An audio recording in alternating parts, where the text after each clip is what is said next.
Kisah pria yang menikah dengan sosok kuntilanak.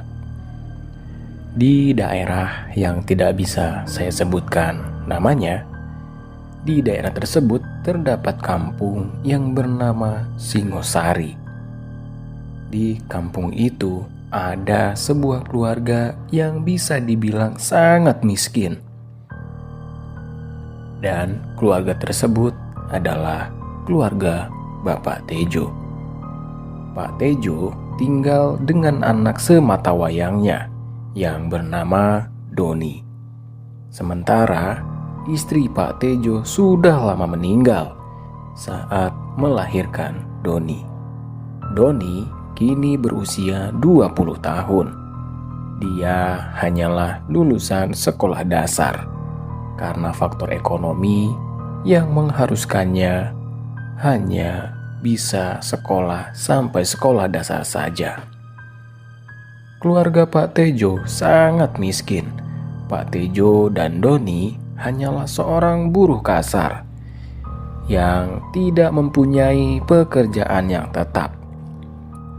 Mereka hanya bekerja sebagai kuli panggul jika dibutuhkan di sebuah pasar di kampung itu. Karena itulah mereka sangat susah untuk mencukupi kebutuhan sehari-hari saja, sangatlah sulit. Jangankan untuk membeli barang-barang yang mereka butuhkan. Untuk makan saja, kadang mereka harus mencari sayuran liar di hutan untuk mereka makan setiap hari. Pada suatu hari, ayah Doni menyuruh Doni untuk mencari kayu bakar dan sayuran liar untuk dimasak. Karena memang pada saat itu orang-orang di pasar sedang tidak membutuhkan jasa mereka.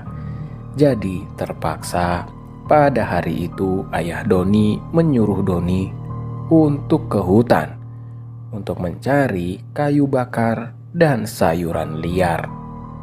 Karena ayah Doni yang sudah tua, maka dari itu ayah Doni pun menyuruh Doni untuk ke hutan. Doni, tolong pergi ke hutan, nak.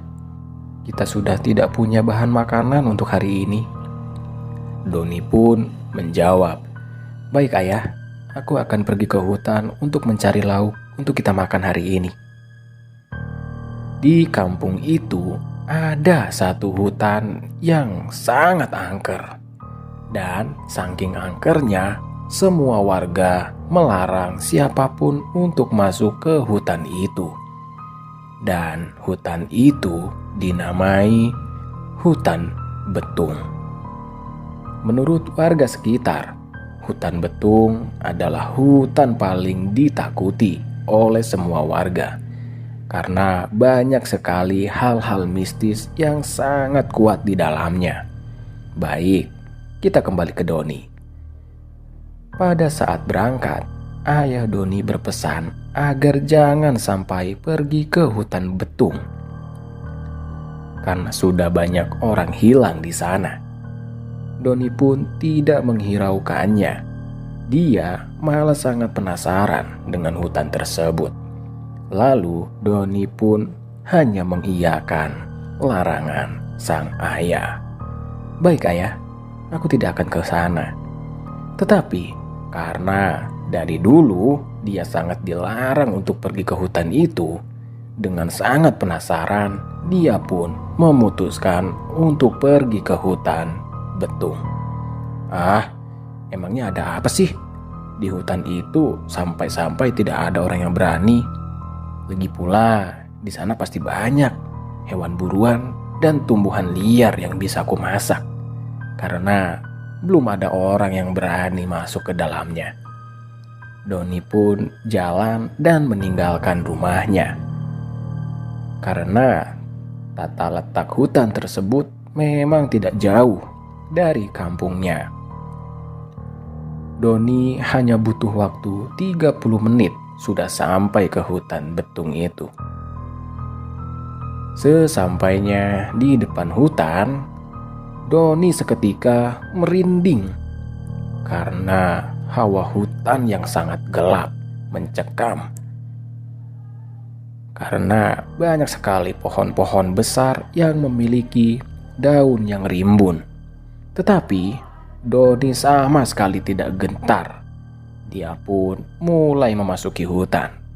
Karena tidak ada jalan, maka Doni harus menebas jalan dengan menebas ranting-ranting pohon dan tumbuhan liar. Tidak lama berselang, Doni sudah masuk cukup dalam ke hutan.